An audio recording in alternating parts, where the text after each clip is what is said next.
Bonjour à tous et bienvenue dans le Marketing Reboot numéro 8. Alors aujourd'hui, nous allons parler de segmentation, de ciblage, de personnalisation et sur ces sujets passionnants, on va se demander ce que nous dit la recherche qui a énormément travaillé sur ces sujets-là.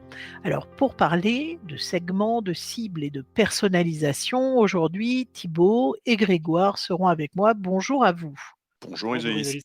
Pour commencer, déjà, on va faire un grand flashback et on va remonter à Aristote, Aristote, grand penseur, qui disait finalement il fallait utiliser 3 dimensions, le logos, l'éthos et le pathos. Et finalement, la segmentation, ça revient à ça. Ça revient à personnaliser le message par rapport à un segment, par rapport à une audience, en jouant sur le logos, donc le fond du message, pour faire écho auprès de sa cible en jouant sur l'éthos, c'est-à-dire la forme du message, la création, on dirait aujourd'hui, pour faire, évidemment avoir un impact sur le client quand on envoie le message et puis sur le pathos, c'est-à-dire l'émotion, le lien que le message cherche à créer avec le consommateur. Donc déjà Aristote nous donnait pas mal d'indices sur les segments et c'est un sujet qui reste extrêmement important puisque quand on regarde les études annuelles de Bain, on voit que sur les 10 dernières années, la segmentation est considérée comme un des 10 sujets les plus importants en marketing. Donc, segmenter, commençons par ça. Grégoire, est-ce que tu peux nous parler de la recherche en termes de segmentation, s'il te plaît? Mais avec plaisir, Isolis. Alors, si on fait un back to marketing, on est en effet beaucoup plus proche des temps modernes qu'Aristote. Et la petite histoire de la segmentation en marketing, elle commence en 1956. On va donc bientôt fêter les 70 ans de la segmentation en marketing avec un article fondateur, celui de Wendell Smith, qui nous parle de segmentation de marché comme devenant une stratégie davantage compétitif en marketing. Quelques dates clés, 72 ensuite en recherche avec le premier ouvrage qui porte le titre de Market Segmentation, un ouvrage qui a ensuite été réédité en 2000 puis en 2012 avec deux auteurs qui sont évidemment fondateurs de ce champ de recherche de la segmentation, Vedel et Kamakura. En 2009, on a un numéro spécial d'une grande revue américaine, Journal of Marketing Management, qui est dédié à ce champ de recherche de la segmentation client, avec des nouvelles perspectives qui s'ouvrent entre 2010 et 2020 aujourd'hui. Le futur de la recherche sur la segmentation client avec de plus en plus d'approches qui combinent des méthodologies différentes, des méthodologies de marketing quantitatif, mais de plus en plus d'approches de data science pour injecter des variables qui sont plus nouvelles, plus temps réel dans les logiques de segmentation qu'on connaît historiquement. Alors, ce qui est intéressant dans ce champ de recherche de la segmentation, c'est qu'on a historiquement deux visions qui se confrontent. On a d'un côté une vision qui est très orientée produit. D'ailleurs, on parle de market segmentation dans les années 50. L'idée qu'un marché, il peut être finalement divisé en sous-marchés ou en blocs de marché dans lesquels les offres ou les produits sont relativement équivalentes. C'est donc bien une vision de marché que de parler de segmentation. Alors, la segmentation, elle peut être démographique, géographique, on parle aussi de segmentation psychographique en termes de valeurs ou d'attitudes ou de comportement. Puis beaucoup plus récemment, on parle de segmentation avec l'idée que parler du client au singulier, le client, c'est sûrement un abus de langage et en fait tous les clients sont différents, ce qu'on qualifie souvent d'hétérogénéité. Et si tous les clients sont différents, il va s'agir de reconnaître cette grande diversité d'individus au sein d'un portefeuille de clients avec des attentes, des besoins qui sont différents et surtout des valeurs clients qui sont différentes pour l'entreprise et donc des réactions au sein de ce portefeuille de clients qui sont différentes. Et il va s'agir de regrouper sur des segments qui sont homogènes en termes de comportement des profils de clients bien particuliers. Alors merci beaucoup Grégoire. En effet, segmenter, c'est bien regrouper des clients qui se ressemblent entre eux, mais finalement, Comment on peut évaluer qu'une segmentation est efficace? Thibaut, est-ce que tu peux nous expliquer ça? Alors, c'est vrai que nos amis Vedel et Kamakura se sont attaqués à cette tâche au fond, qualifier les segmentations. Il n'y a pas une segmentation parfaite, il y a des segmentations et de plus en plus, aujourd'hui, on le voit dans la pratique marketing. Et donc, chaque segmentation, c'est au fond l'utilisation d'un instrument par les décideurs marketing qui peut être plus ou moins performant suivant l'usage qu'on souhaite en faire. Alors, les 6 critères pour déterminer et définir l'efficacité d'une segmentation client, c'est d'abord que cette segmentation soit identifiable. C'est vrai que c'est mieux si on arrive à clarifier et identifier des segments qui soient suffisamment distincts les uns des autres avec des variables qui soient faciles à mesurer pour classer les individus dans un segment et pas dans un autre. Deuxième critère, c'est bien sûr que cette segmentation soit substantielle. Ça veut dire que les segments qui représentent des cibles suffisamment larges puissent garantir la rentabilité d'actions qui leur soient dédiées. Ensuite, on a un troisième critère qui est l'accessibilité. Est-ce qu'on peut, au fond, atteindre des segments ciblés avec des moyens d'action marketing? Ou bien est-ce qu'on est en face d'une segmentation qui est purement descriptive, purement destinée à générer de la connaissance client? Ensuite, on a un critère de stabilité, bien entendu. Est-ce que dans le temps, on a une stabilité des segments qui permettent de construire de la connaissance, de l'apprentissage et des stratégies marketing? Est-ce qu'on est en face de segments, cinquième critère, qui permettent des stratégies différenciées avec des segments qui répondent à ces stratégies-là? Est-ce que donc on remplit ce critère de réactivité au fond de la segmentation? Et puis, dernier critère, le caractère actionnable d'une segmentation. Est-ce que l'entreprise réussit ou non à créer de la valeur pour les segments les plus rentables? Donc, on le voit, 6 grands critères pour qualifier et aider à choisir les segmentations suivant leur performance. Alors ensuite, il y a un autre sujet auquel Vedel et Kamakura, toujours les grands spécialistes de la segmentation, s'attellent, c'est bien sûr la question des critères qui permettent de segmenter une base client.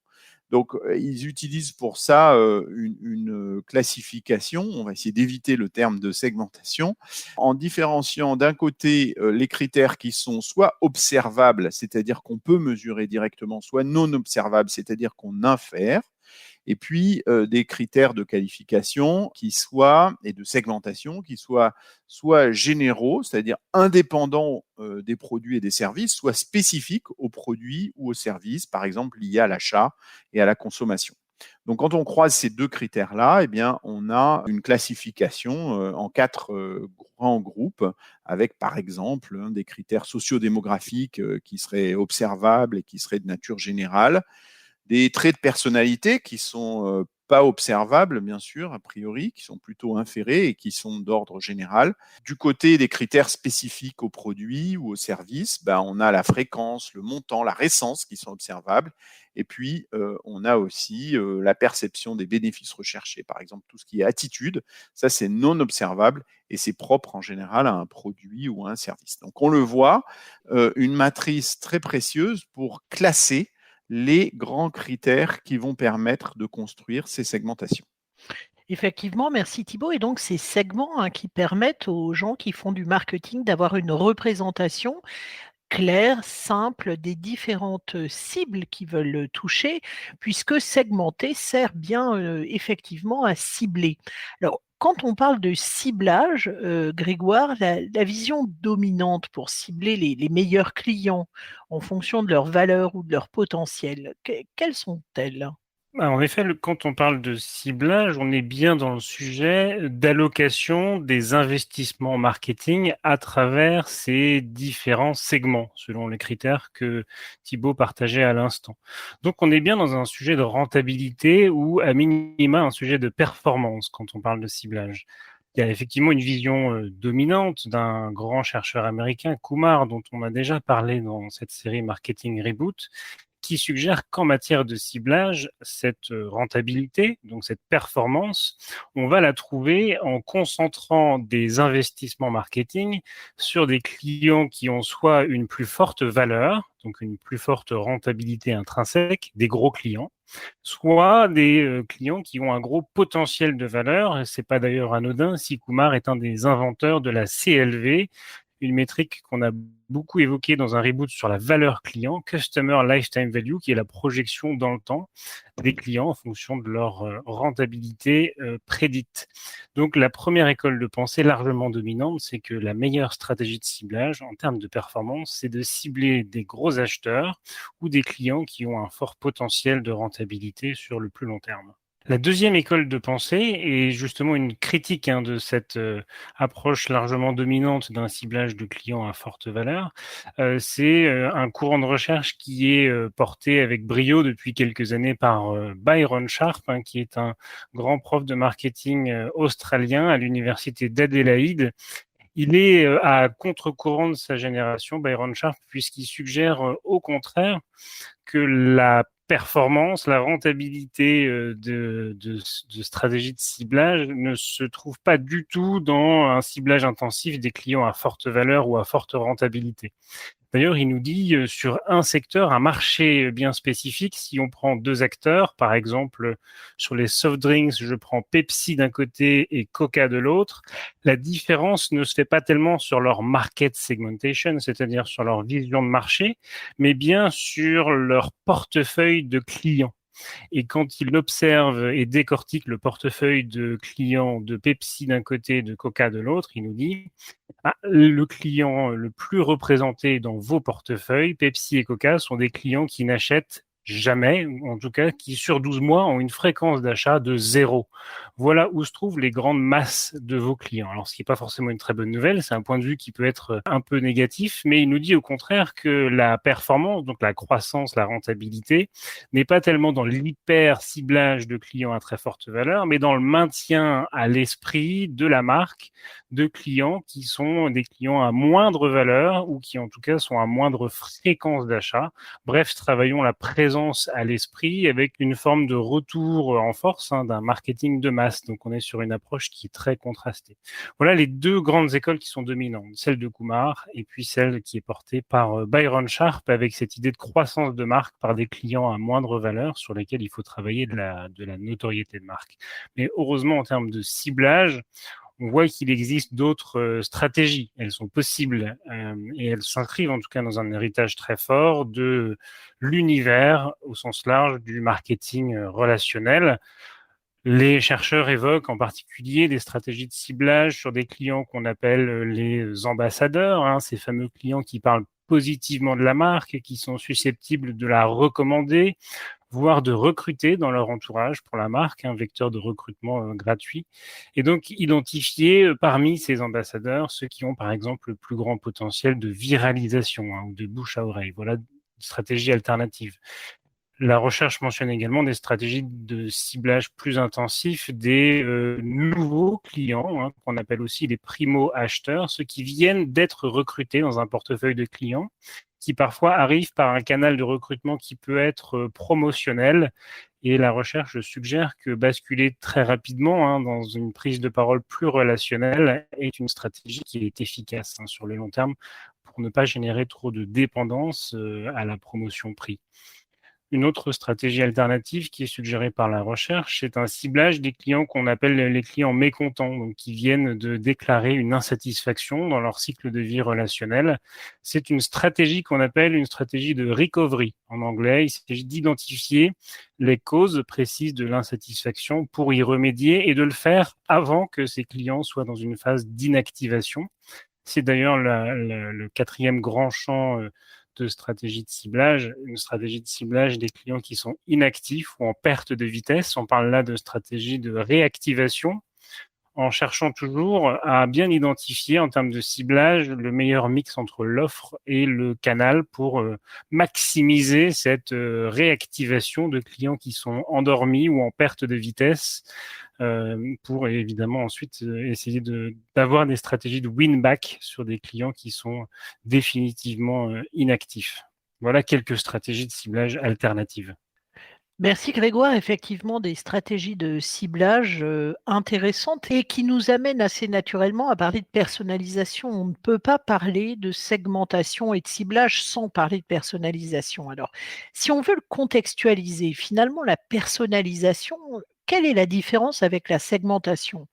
Une manière de regarder cette différence, c'est de se dire que la segmentation d'une base de données, c'est une action marketing qui est très top-down finalement, hein. On va regarder dans une base des actions marketing qui sont définies sur des segments qu'on va prédéfinir et qui sont statiques dans le temps puisque on a besoin de pouvoir les comparer aussi dans le temps. Donc, on va aller figer des segments et donc, finalement, c'est une approche traditionnelle du marketing qui préexistait, on va dire, à l'ère digitale. Heu, à côté de ça, on a, une vision plus conversationnelle, one to one, avec une approche plus bottom up, hein, l'approche, on l'a dit, de la segmentation, elle est très top down. Là, on peut avoir à côté une approche très, bottom up où chaque consommateur, finalement, déclenche un message personnalisé selon son comportement.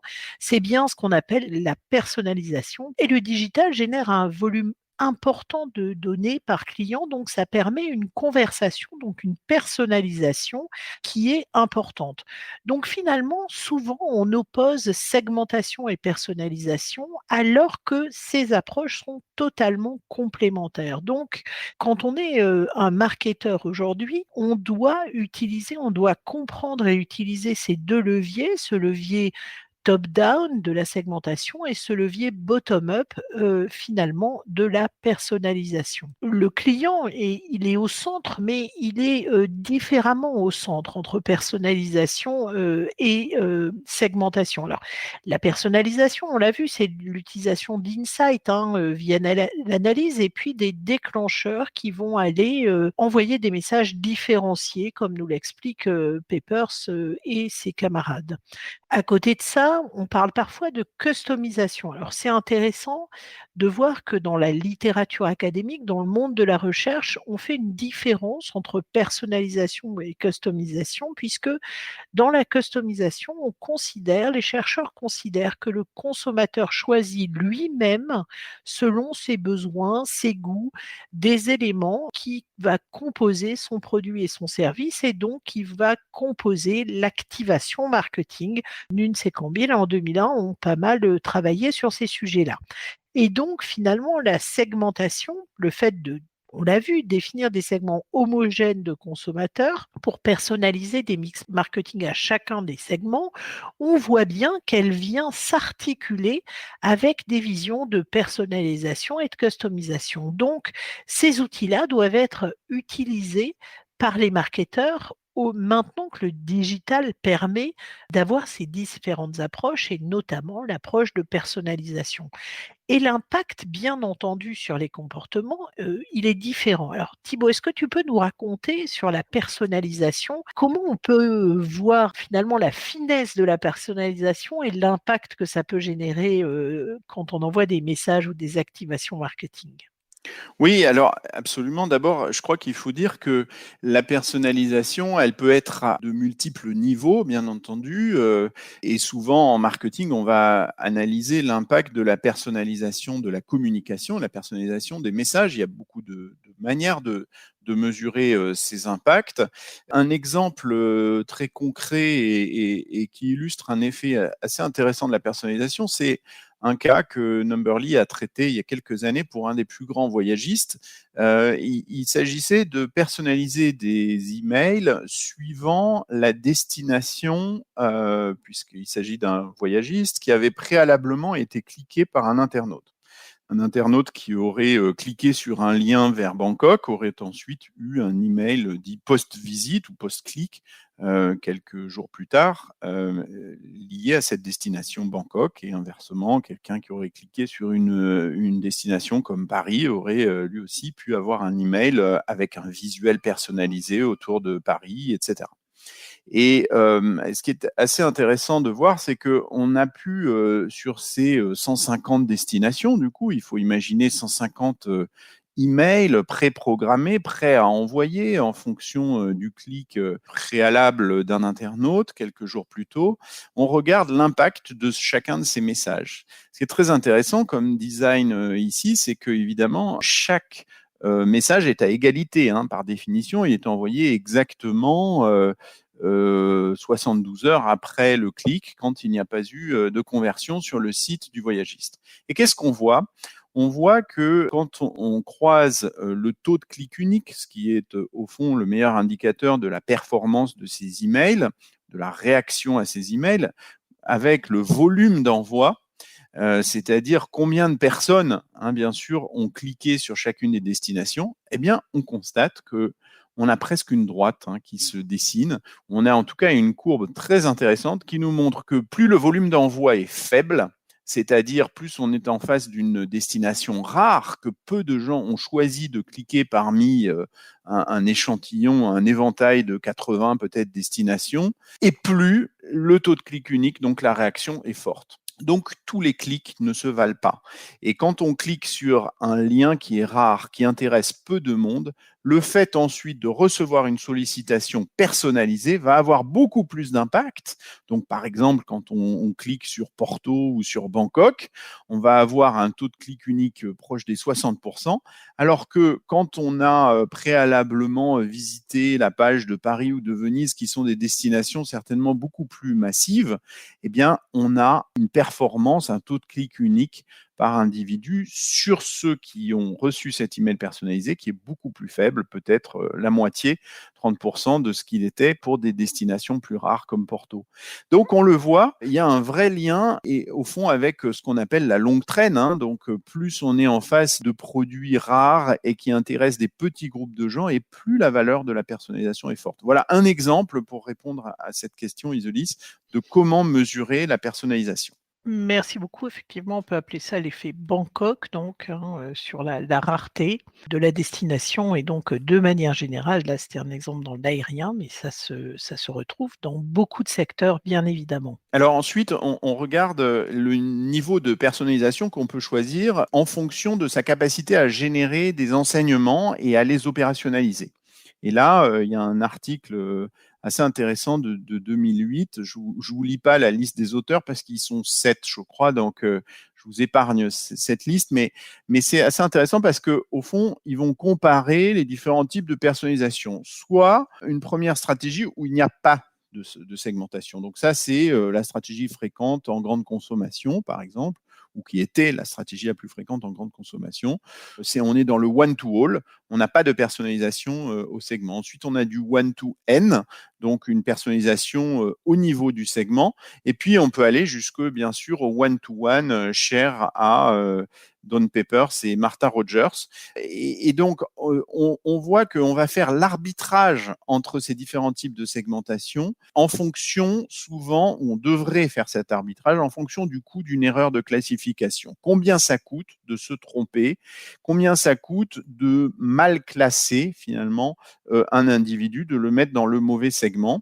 Parfois, voire souvent, il est préférable de perdre un peu en précision pour éviter les erreurs liées au ciblage. Mais là encore, ça se mesure, ça dépend des situations, ça dépend des marques. Merci beaucoup Thibaut. Effectivement, donc personnalisé, on voit que l'impact est différencié, mais que l'impact est réel et positif. Donc finalement, quand on parle de personnaliser, on a tous envie de personnaliser, mais quoi? Qu'est-ce qu'on peut personnaliser? Grégoire, la recherche nous dit quoi sur ce qu'on peut personnaliser? C'est là, Isolis, que ce concept est puissant, puisque la personnalisation, si elle génère un impact qui est positif, très significatif sur nos comportements, c'est quelque chose qui est très transverse en marketing. On peut personnaliser, comme Thibault le mentionnait à l'instant, les communications sortantes, les canaux directs en CRM en particulier, en emailing. Mais la recherche étudie aussi l'impact de la personnalisation de la publicité en ligne sur des formats de médias, démontre l'impact positif également sur ce type de support. La personnalisation du contenu d'un site ou du parcours de navigation sur ce site, en fonction en particulier des clics qui ont été détectés ou des parcours de navigation détectés en amont.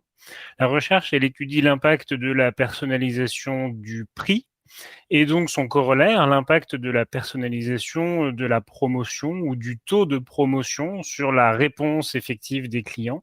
Et finalement, la recherche, c'est le dernier item, elle étudie en profondeur l'impact de la personnalisation de l'offre, c'est-à-dire la capacité d'une marque à personnaliser le niveau de service qu'elle propose en fonction de ses différents segments, le one-to-N dont parlait Thibaut à l'instant. Alors, on a vu ce que l'on pouvait personnaliser, mais finalement, il reste une question. Pourquoi personnaliser? C'est sûrement la question centrale d'ailleurs. Pourquoi personnaliser et pourquoi est-ce que ça marche? Et alors c'est là que le deep dive dans la recherche plus scientifique est passionnant parce que effectivement on découvre un certain nombre de très bonnes raisons pour lesquelles la personnalisation est intéressante et génère un impact qui est positif. Premier item qui est mentionné par la recherche, c'est que la personnalisation, elle fonctionne parce qu'elle permet de capter l'attention de l'interlocuteur auquel on parle. Si deux personnes m'appellent dans la rue exactement en même temps et que l'un m'appelle monsieur et l'autre m'appelle Grégoire, ben spontanément, je vais plutôt me retourner vers la personne qui m'a appelé par mon prénom. La simple mention de mon prénom, c'est un stimulus qui me permet donc d'être captif en termes d'attention et donc c'est le premier item qui permet d'avoir un impact positif de la personnalisation. Absolument, Grégoire, très fort de la personnalisation pour être plus informatif, pour être plus divertissant et moins irritant. On le sait et ça a été mesuré plusieurs fois. Quand le contenu est personnalisé, il est perçu comme répondant davantage aux attentes des consommateurs qui peuvent notamment rechercher du divertissement ou de l'information. Le troisième item, c'est que la personnalisation, elle permet de créer de la praticité via des services qui me sont proposés et qui sont de plus en plus adaptés à mes attentes. Un exemple typique de praticité, c'est le gain de temps, par exemple, dans le domaine du transport aérien, des services de coupe-fil ou de salons qui sont privés pour les meilleurs voyageurs, ou en tout cas un segment de clients, parce que les services qui me sont proposés sont extrêmement pratiques et je les valorise. Alors, on a un troisième type de bénéfices recherchés par la personnalisation qui peut être des bénéfices économiques, tout simplement avec des coupons de réduction, des remises personnalisées. C'est une attente possible de la part du consommateur à laquelle peut répondre une entreprise pour, on dit souvent, individualiser la relation en personnalisant des offres tarifaires. Attention toutefois à ne pas tomber, bien sûr, dans des pratiques comme la discrimination par les prix, ce qui est bien sûr condamné dans la plupart des grandes économies. Et l'avant-dernier item, c'est l'idée que nos messages qui sont ciblés et personnalisés, comme ils fonctionnent nettement mieux que des messages qui sont non personnalisés, alors on a une avancée qui est assez vertueuse qui se met en route. Et on va pouvoir, c'est ce que suggère la recherche, réduire le volume de sollicitations, le volume de messages auprès d'un consommateur, et donc réduire un phénomène qu'on sous-estime parfois comme marketeur, c'est l'information overload, l'idée d'une surcharge de l'attention qu'on demande à un client. Bref, on se dirige dans un monde où plus c'est personnalisé, moins on va devoir solliciter, donc peut-être que chaque consommateur recevra un tout petit peu moins de messages et probablement beaucoup plus pertinent. Et puis pour finir, la personnalisation, ça permet aussi une démarche plus empathique de la part des entreprises. Comme nous l'avons vu pour nos fidèles auditeurs dans le reboot précédent, l'empathie, cela suppose d'identifier et de partager des états affectifs du consommateur, ce qui peut être décisif dans la relation client. Donc si l'intelligence artificielle n'est pas, elle, encore en mesure de le faire, en adaptant des scripts, en personnalisant le ton, le style de la part de la marque, eh bien, une relation client interpersonnelle devient tout à fait possible. Et donc, on peut du coup générer beaucoup plus d'adhésion et être plus empathique quand on s'adresse à son consommateur en personnalisant cette fois le ton du discours utilisé. Alors pour conclure, il nous semblait important, avant de faire un reboot tous ensemble, d'évoquer une théorie qui monte fortement en puissance dans le contexte actuel, une théorie qu'on appelle la théorie du privacy paradox, ou du paradoxe entre privacy et personnalisation. Et donc on est au cœur de notre thématique thématique d'aujourd'hui. Alors cette thématique, elle suggère que quand on interroge un panel représentatif de consommateurs de pays de l'OCDE, globalement, 80% des interrogés nous disent qu'ils valorisent très fortement la personnalisation, voire qu'ils ont même des niveaux d'attente qui sont élevés en matière de pertinence de messages qu'ils reçoivent de la part des marques. Alors cette personnalisation, évidemment, elle nécessite une forme de connaissance client et ce que la recherche démontre plutôt récemment, c'est qu'elle peut susciter aussi de la peur que les données personnelles qui soient collectées par ces entreprises, elles soient mal utilisées, ou ça peut aussi susciter de la méfiance vis-à-vis de leur utilisation par des tiers. C'est pour ça qu'on est dans un paradoxe. On a tous beaucoup d'attentes vis-à-vis du degré de pertinence de relation qu'on doit avoir avec des marques, et en même temps un contexte de méfiance accrue, voire même de peur d'accès à ces données personnelles. Alors la recherche nous suggère en effet que la personnalisation, elle a un impact clé parce qu'elle permet soit d'augmenter, soit de diminuer l'engagement avec les entreprises en fonction de la façon dont ces données personnelles sont traitées. Donc, tout laisse à penser depuis 2016 jusqu'à aujourd'hui qu'une communication en matière de collecte de données personnelles qui est authentique, transparente, qui est claire et qui surtout démontre la capacité à apporter un service, c'est absolument clé pour répondre à ce paradoxe, cette forme de dissonance cognitive que chacun de nous, en tant que consommateur, on pourrait expérimenter entre notre préoccupation légitime pour la vie privée et en même temps des attentes qui sont importantes en matière de pertinence dans nos relations avec les marques. Merci beaucoup Grégoire. Effectivement, c'est un paradoxe. Pour conclure, la segmentation, on sait qu'on peut juger de son efficacité, juger de l'efficacité des segments grâce à 6 critères que nous propose la littérature académique. Que le ciblage et donc la capacité à activer finalement les segments qui ont été déterminés peuvent répondre à plusieurs visions, et le monde académique nous en propose 2 principales, mais également de nouvelles visions comme par exemple la réactivation de segments endormis. Et enfin, pour conclure ce podcast, on peut s'intéresser à personnalisation et segmentation. Personnaliser, ça suppose d'utiliser des données pour individualiser la relation, et on a des échelles différentes possibles, à l'individu, au segment. Personnaliser et segmenter, ce ne sont pas des leviers antinomiques, mais bien complémentaires, et chaque marketeur doit pouvoir et doit utiliser chacun de ces leviers. Et enfin, faire levier sur personnalisation et segmentation permet de créer de la valeur pour les clients et donc d'optimiser la lifetime value. Merci à tous d'avoir suivi ce 8e podcast de Marketing Reboot. On était ravis de parler avec vous de segmentation, de personnalisation, de ciblage. Si vous avez des questions, n'hésitez pas, vous allez sur le site de Numberly et vous pouvez poser toutes les questions. On sera ravis d'y répondre. Merci beaucoup Thibaut, merci beaucoup Grégoire. Merci Zelis. Merci beaucoup Isolis. Merci, on sera ravis de tous vous retrouver pour une nouvelle édition de notre prochain podcast. À très bientôt. Au revoir. Au revoir.